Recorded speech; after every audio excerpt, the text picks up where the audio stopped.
April 8th, 1943.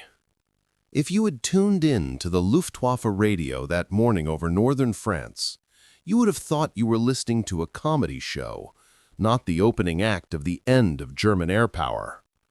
High above the clouds, German fighter pilots watched a new American aircraft trying to claw its way up to altitude. He was huge. The fuselage looked swollen. The wings looked too small. The propeller looked like somebody had bolted a windmill to the nose. One ace chuckled into his oxygen mask. "Look at that thing. The Americans built a flying beer barrel." The others joined in. To them, this was classic American overkill. Big, ugly, and obviously wrong. Real fighters were slim, sharp-nosed, and graceful.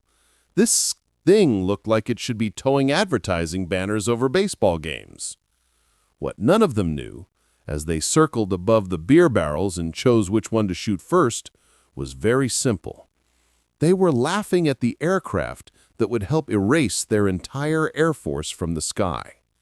Over the next 2 years, German pilots would give that same beer barrel a different nickname. They would call it the Thunderclap. And when they heard it, most of them wouldn't be laughing. They would be praying. The story of the P-47 Thunderbolt doesn't start with victory. It starts with panic. Summer 1940. France is collapsing in weeks, not months. The Luftwaffe looks unstoppable. American newspapers are full of grainy photos of German fighters diving through clouds over burning cities. In an office in Washington, someone in the Army Air Corps looks at those photos, looks at the performance reports, and realizes something terrifying. Every fighter the United States has on the drawing board is already out of date. So the Air Corps sends a message to Republic Aviation on Long Island. At the drafting tables is a Georgian-born designer named Alexander Kartveli. He's already designed solid, respectable fighters like the P-35 and P-43. Now the Army hands him a wish list that sounds more like a fever dream than a specification sheet. They want a fighter that can climb to high altitude and still fight there, carry heavy guns with lots of ammunition, be tough enough to come home full of holes, and of course, be ready yesterday. Kartveli studies the German numbers. He looks at what a Bf-109 can do, what a future war will require, and then he does something very un-European. He stops trying to build a sleek little dueling sword. He decides to build a sledgehammer. The design team looks at his first sketches in disbelief. Enormous radial engine? Turbo supercharger system stuffed into the fuselage like someone has swallowed a washing machine? Thick wings strong enough to carry guns, ammo, fuel, and maybe a small village. Kartveli reportedly jokes, "Yes, it will be a dinosaur, but a dinosaur with very good proportions." When the XP-47B prototype rolls out for its first flight in 1941, test pilots walk around it and say the same thing. "This is a fighter?" Empty, it weighs more than some fully loaded twin-engine aircraft. The turbo supercharger plumbing makes the belly look pregnant. The main wheels are so big that the landing gear looks like it belongs on a bomber. But when the Pratt & Whitney R2800 roars to life and the throttle goes forward, something interesting happens. The dinosaur flies. At sea level, it is merely strong. Up high, it becomes something else.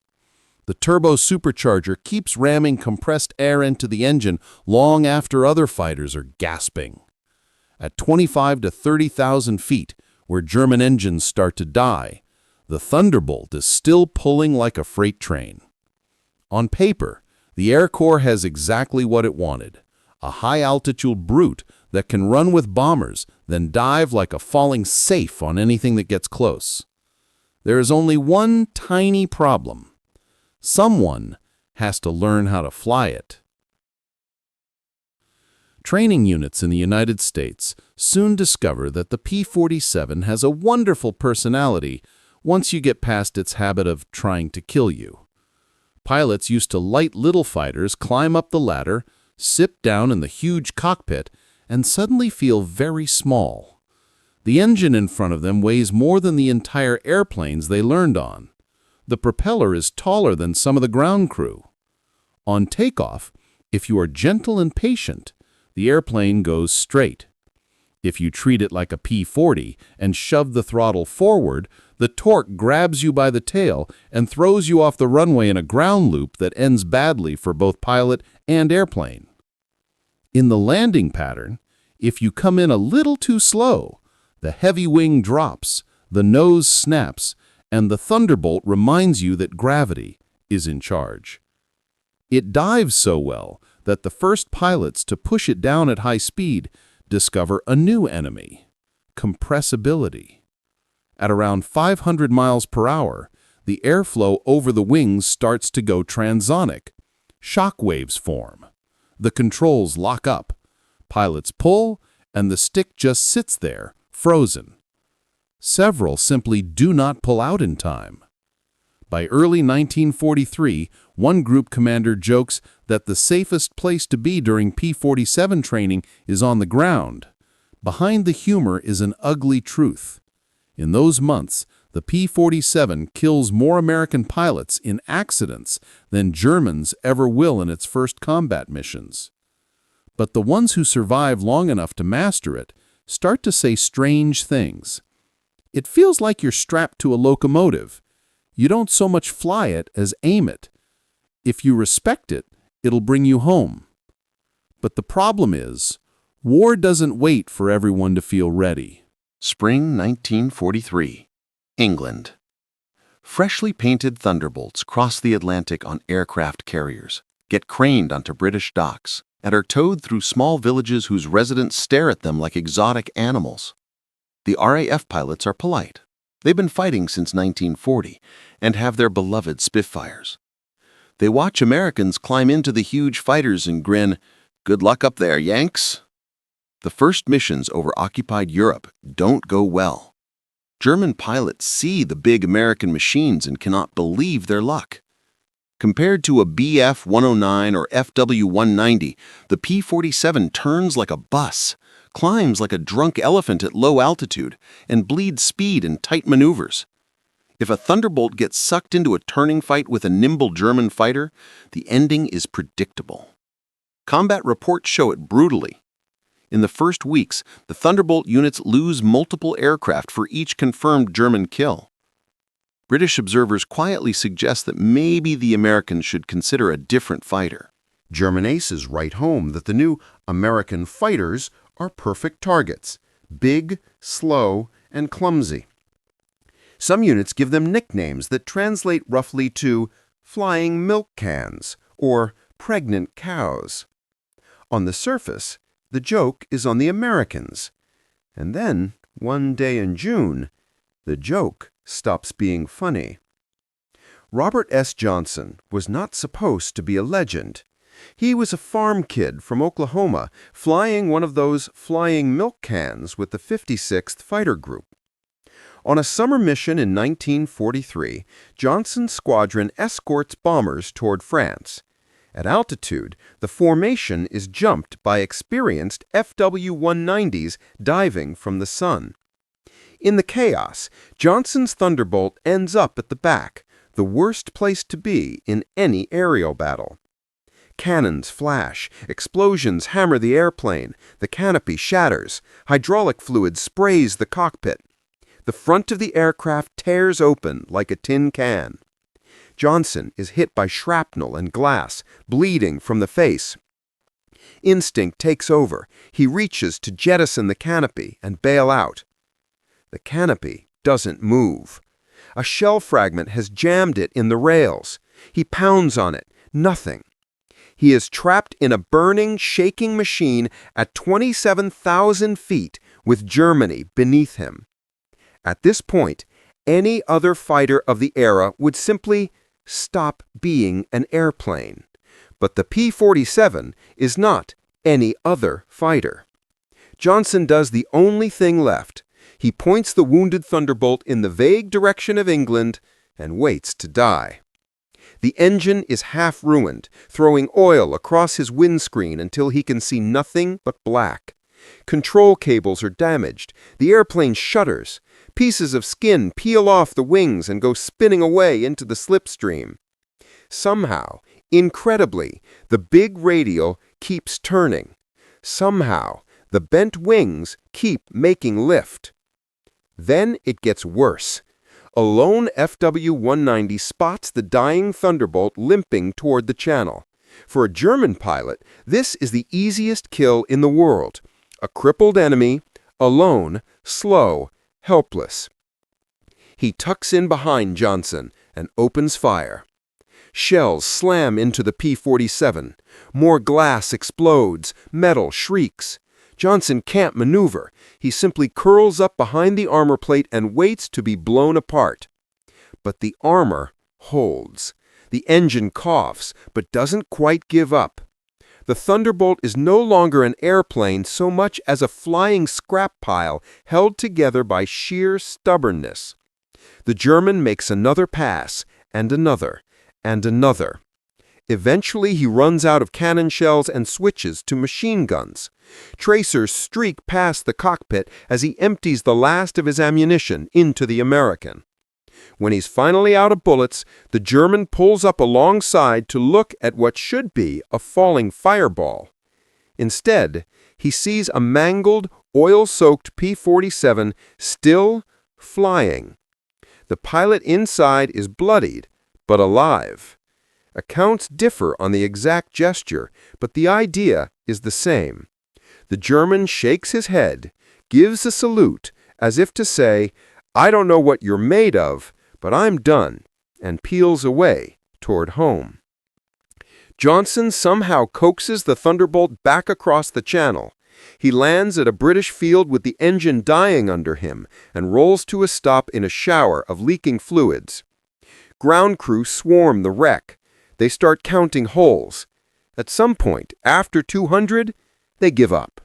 The aircraft is Swiss cheese. Main structural beams are shredded. Control runs are half severed. There are shell impacts inches from Johnson's head. And yet, it brought him home. American engineers look at the wreck and realize they haven't built a fighter. They've built a flying safe with guns. German intelligence hears rumors of the incident and refuses to believe them at first. No single-engine aircraft should survive that kind of damage. But the reports keep coming in. Thunderbolts returning on one aileron, with entire chunks of tail missing, with cylinders blown out of the engine, with 20mm shells buried in armor plate that should have killed the pilot. Slowly, the narrative changes. Maybe this beer barrel isn't such a joke, after all. The Americans, meanwhile, are learning something else. You don't win fights in a Thunderbolt by pretending to be a Spitfire. Commanders like Hubert Zemke and Walker Bud Mahurin start rewiring their pilots' thinking. Rule number 1, don't trust your ego. If a German turns into you and tries to drag you into a dogfight, you smile, wave, and leave. The P-47 will not out-twist him. It will out-climb him from altitude, out-dive him, and out-shoot him. So American formations begin to live where the Thunderbolt is king, high above 25 to 30,000 feet. They cruise in big loose formations, looking slow and lazy from a distance. German pilots below see them and think, "Here we go again, the fat ones." Then the Thunderbolts roll inverted. All that mass, all that horsepower, all that altitude turns into one thing: speed. In a dive from 30,000 feet, a P-47 can hit speeds other fighters simply cannot survive. Control surfaces flutter. Compressibility lurks at the edge. But if you ride the line just right, you drop out of the sky like an anvil. At the bottom of the dive, 8.50 caliber Browning machine guns wake up. Early warfighters carry rifle-caliber guns or 2 or 3 cannons with small ammunition reserves. A P-47 carries 8 heavy machine guns with hundreds of rounds each. That means a P-47 can hold the trigger down for half a minute. In a dogfight, half a minute is an eternity. American armorers set the gun convergence so that all 8 streams of bullets meet in a tight lethal cone at a chosen distance, usually around 300 yards. Inside that invisible sphere, the air is basically made of metal. German pilots who survived the first encounters describe the experience in grim language. You don't get hit by a thunderbolt. You fly into a wall of fire that tears the aircraft apart. Wings fall off, tails separate, fuel tanks burst. Sometimes there's nothing left big enough to recognize. When P-47s use this boom and zoom style correctly, something shocking happens to the kill ratios. Losses drop. German aircraft start disappearing in 1s, 2s, 10s. And the Thunderbolt's reputation begins to change from slow victim to incoming disaster. Then comes the second act of the Thunderbolt's career, proving it can do 2 jobs at once. At first, its main mission is escorting bombers. The early models don't have the fuel to go all the way to the deepest targets in back, but they can cover a big chunk of the route. German fighter controllers adjust, trying to time their attacks for the gaps. But as new versions arrive with bigger drop tanks and paddle blade propellers that claw at the air, the gaps shrink. Thunderbolts appear farther and farther into Germany, higher and higher above the bomber streams. The same aircraft that was mocked for climbing like a cow is suddenly keeping pace with German fighters at most altitudes. When the Thunderbolts dive on interceptors going for the B-17s and B-24s, the old jokes disappear. And then, just when the Luftwaffe is getting used to fighting them in the air, the P-47 changes the rules again by becoming something much worse than a fighter – a flying artillery battery. Spring 1944. The Allies are preparing to smash open the door to Europe. The job of the P-47 now is not just to protect bombers, but to make sure that when the invasion army lands in France, German troops cannot move freely during daylight for the rest of the war. Thunderbolt pilots discover that the same 8 guns that cut fighters in half are also exceptionally good at erasing things with wheels and tracks. Train? 2-second burst down the length of the cars, locomotive destroyed, boilers exploded, cars derailed, tracks twisted. Convoy? 1 pass and the road is a line of smoking craters and burning trucks. Light armor? Heavy .5 armor-piercing incendiary rounds punch through thinner top armor and ignite whatever is inside. And because the P-47's wings are so strong, they can hang more on them. Bombs. Lots of bombs. Soon, Thunderbolts are going out with 2 1,000-pound bombs under the wings and another under the belly, loads that early war medium bombers carried. Later, they add high-velocity rockets whose warheads are basically artillery shells with fins. German soldiers give these fighter bombers a short, nervous nickname – Jabots. As the invasion of Normandy begins on June 6, 1944, the Luftwaffe tries to hit the beaches. They barely get there. Thunderbolts glide back and forth over the coast like sharks, stacked from sea level to the high 20s. The few German fighters that manage to punch through the flak wall and head for the invasion fleet run into P-47s coming down from above, again and again. One German pilot later recalls that the sky seemed owned by the Americans. Wherever he went, there were more Thunderbolts. Climb? They're above you. Dive? They follow. Run? Their guns reach out further than yours. On the ground, German armored columns trying to move toward the front learned to dread a very specific sound, a deep, rolling thunder that grows from a distant growl to a roar, then erupts into a screaming rush as a P-47 streaks overhead at treetop level, guns already firing and rockets on the way. Within weeks, German officers are writing in their reports that movement by day is suicidal. Entire rail networks are smashed, bridges are cratered, truck parks become funeral pyres for machines.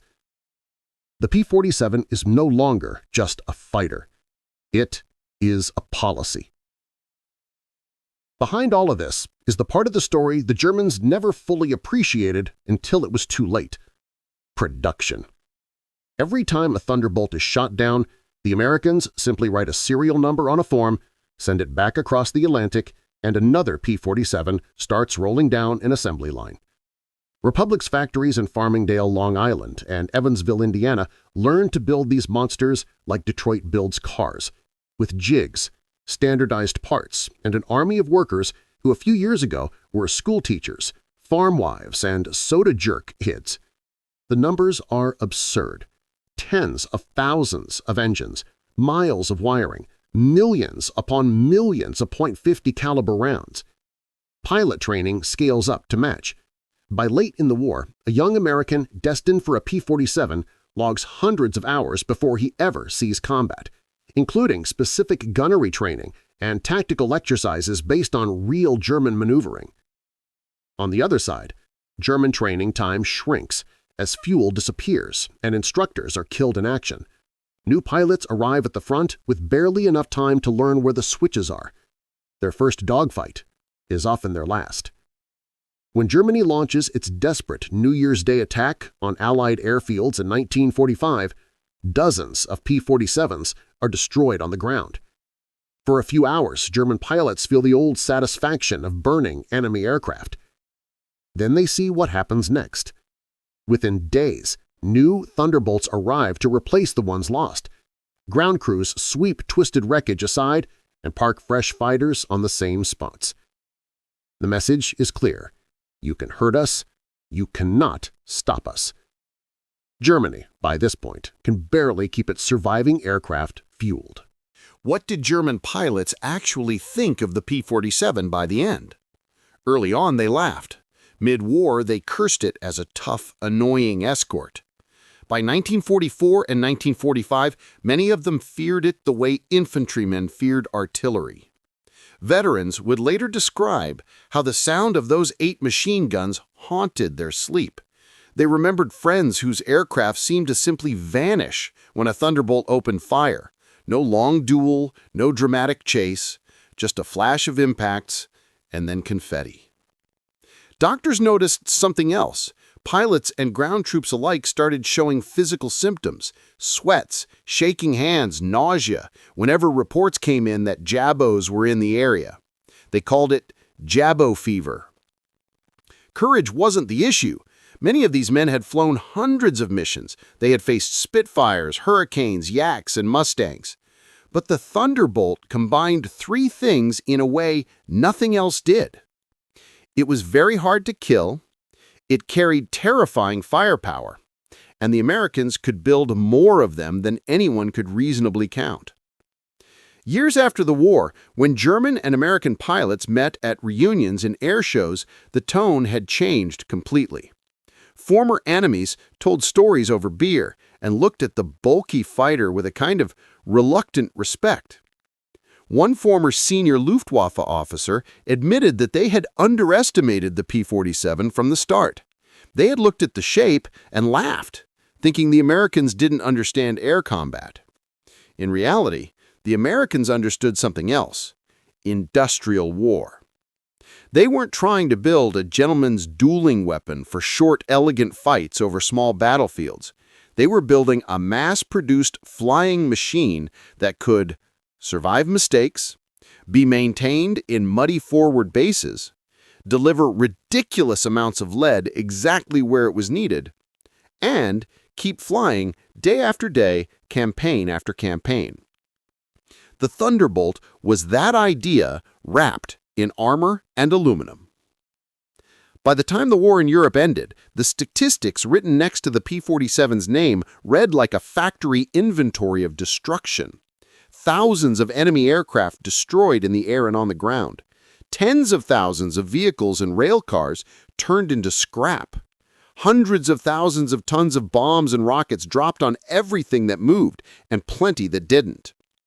But numbers don't quite capture why this airplane still fascinates people. The P-47 is the story of a machine that absolutely should not have worked as well as it did. Too big, too heavy, too clumsy, too late. Designed in panic, hated in training, mocked in its first combats. And yet, once its pilots learned how to fight like Thunderbolt pilots, not like Spitfire or 109 pilots, the entire narrative flipped. What began as a punchline became the sound German pilots heard when their luck finally ran out. A deep growl in the distance, a flash of sunlight on a big propeller, and then the mechanical, remorseless drumming of 8 heavy machine guns hitting the on switch. In 1943, Luftwaffe aces could look down on that big American fighter and joke about it. By 1945, for a lot of them, there was nobody left to laugh.